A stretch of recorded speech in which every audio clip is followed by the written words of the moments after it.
പള്ളികളുടെ പരിപാലന സമിതിയിൽ കയറിക്കൂടി സാമ്പത്തിക തട്ടിപ്പ് നടത്തുന്നവരും പൊതുജനങ്ങളിൽ നിന്നും പണപ്പിരിവ് നടത്തി അതിലും വെട്ടിപ്പ് നടത്തുന്നവരും പള്ളികൾ നിയന്ത്രിക്കുന്നവരാകുമ്പോൾ അൽ ജവാബിന് എന്താണ് ഇതിൽ പറയുവാനുള്ളത്? ചോദിച്ചിരിക്കുന്നത് മുഹമ്മദ് ഇസ്മായിലാണ്, തൃശ്ശൂരിൽ നിന്നും. ഇത്തരം കാര്യങ്ങൾ അള്ളാഹുവിനെക്കുറിച്ച് ബോധമില്ലാത്തത് കൊണ്ട് സംഭവിക്കുന്നതാണ്. പള്ളി എന്ത് എന്നും പള്ളി ആർക്കുള്ളതാണ് എന്നും അതിൻ്റെ സൂക്ഷ്മതയും അതിൻ്റെ പാഠവുമൊക്കെ മനസ്സിലാക്കിയിട്ടുണ്ടെങ്കിൽ ഒരിക്കലും ഒരാൾ എന്ത് ചെയ്യൂല, ഇത്തരം കാര്യങ്ങൾക്ക് വേണ്ടി മെനക്കെടൂല. പക്ഷേ ഇവിടെ നമുക്ക് സംഭവിച്ചു പോയിരിക്കുന്നത് അതിനൊക്കെ നെവർമെൻ്റായി കളഞ്ഞു.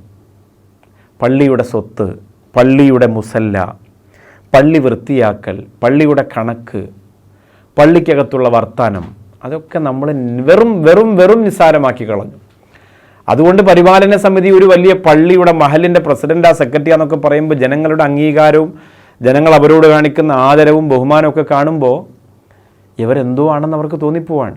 അതുകൊണ്ട് തന്നെ ഞാനിവിടെ എല്ലാം ആയതുകൊണ്ട് എന്നെ ആരും ചോദ്യം ചെയ്യാനില്ല. പള്ളിയുടെ പൈസ എടുത്ത് വീട് വെക്കാൻ സിമൻറ്റും മണ്ണും ഇറക്കുന്നു, പള്ളിക്ക് കല്ല് കൊണ്ട് വരുമ്പോൾ ഒരു ലോഡ് വീട്ടിലൂടെ അതിൻ്റെ കൂട്ടത്തിൽ ഇറക്കുന്നു, പൈസ കൊടുക്കുന്നെങ്കിലും സർവീസ് ചാർജെങ്കിലും കുറയുമല്ലോ എന്നുള്ള രീതിയിൽ അങ്ങനെ കുറേയേറെ പള്ളിയുടെ ലാഭം, പള്ളിയിൽ നിന്നുള്ള ലാഭം, പള്ളി കമ്മിറ്റി എടുത്തിട്ടിരിക്കുന്ന വണ്ടിയിൽ സ്വന്തം ആവശ്യത്തിന് വേണ്ടി യാത്ര പോകുന്നു, പള്ളിയുടെ പേന കൊണ്ട് സ്വന്തം കാര്യങ്ങൾ എഴുതി ഒപ്പിട്ട് കൊടുക്കുന്നു. വളരെ ശ്രദ്ധിക്കേണ്ട കാര്യമാണ്.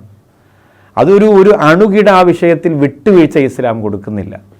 അപ്പോൾ വെട്ടിപ്പും തട്ടിപ്പും ഒക്കെ സാമ്പത്തികമായതൊക്കെ നടത്തിയാൽ അള്ളാഹുവിൻ്റെ പള്ളിയുമായി കളിച്ചാൽ അവരെ പടച്ചും വെറുതെ വിടൂല. അള്ളാഹു കാക്കട്ടെ. സൂക്ഷിക്കുക, ഗൗരവത്തോടെ കൈകാര്യം ചെയ്യുക. അള്ളാഹു അനുഗ്രഹിക്കട്ടെ.